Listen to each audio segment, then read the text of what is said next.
Welcome to episode 1 of Miss the Mark, my weekly commentary on the state of pro wrestling as it regards to TNA, WWE.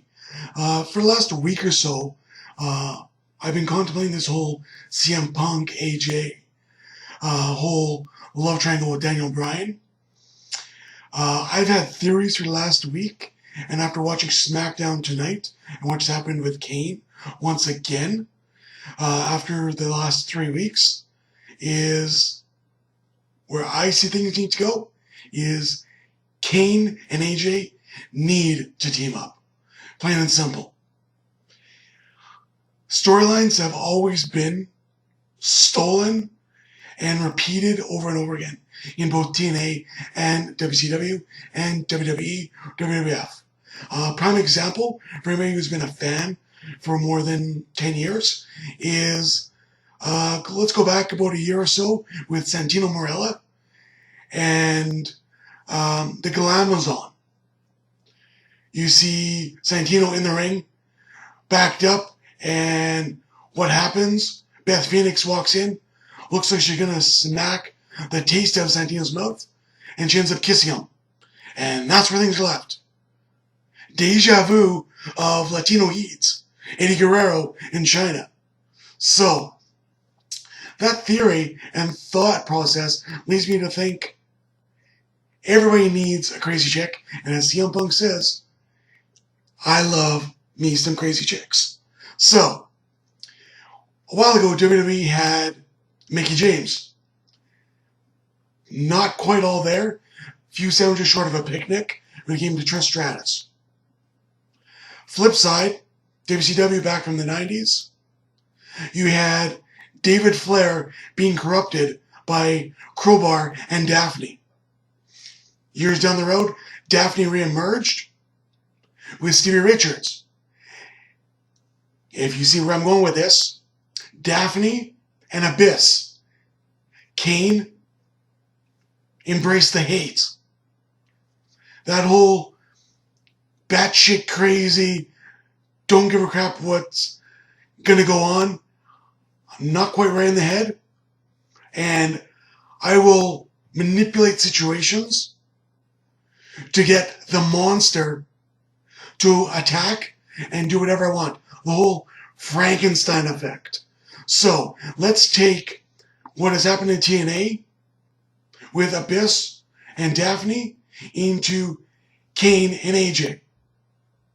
Now, just watching SmackDown and KANE somewhat coming to AJ's defense, carrying her out to take care of her.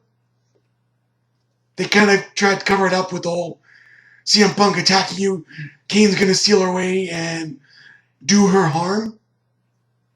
The way it left things on stage. She's insane.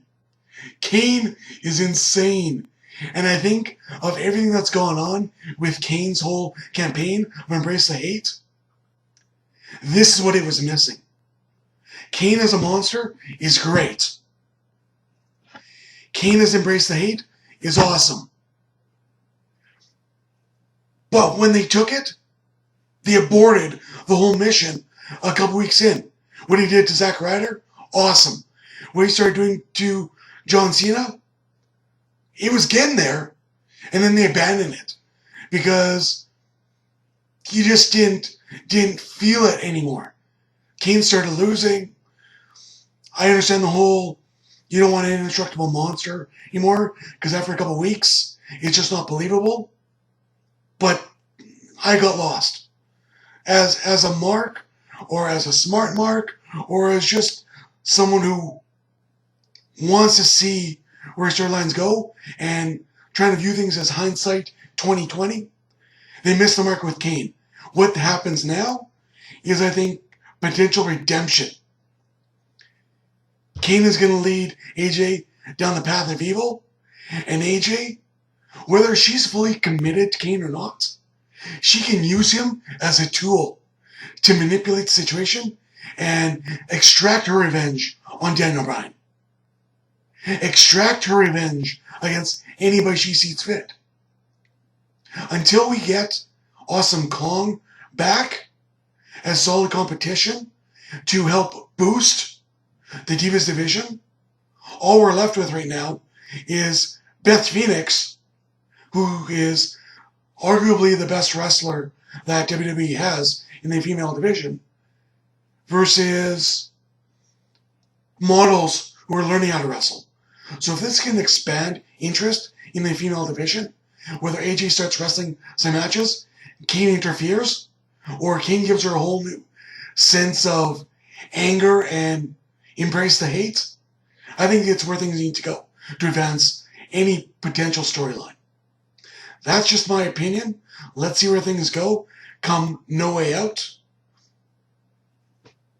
Personally, for me, if they don't go this way with the storyline, you miss the mark.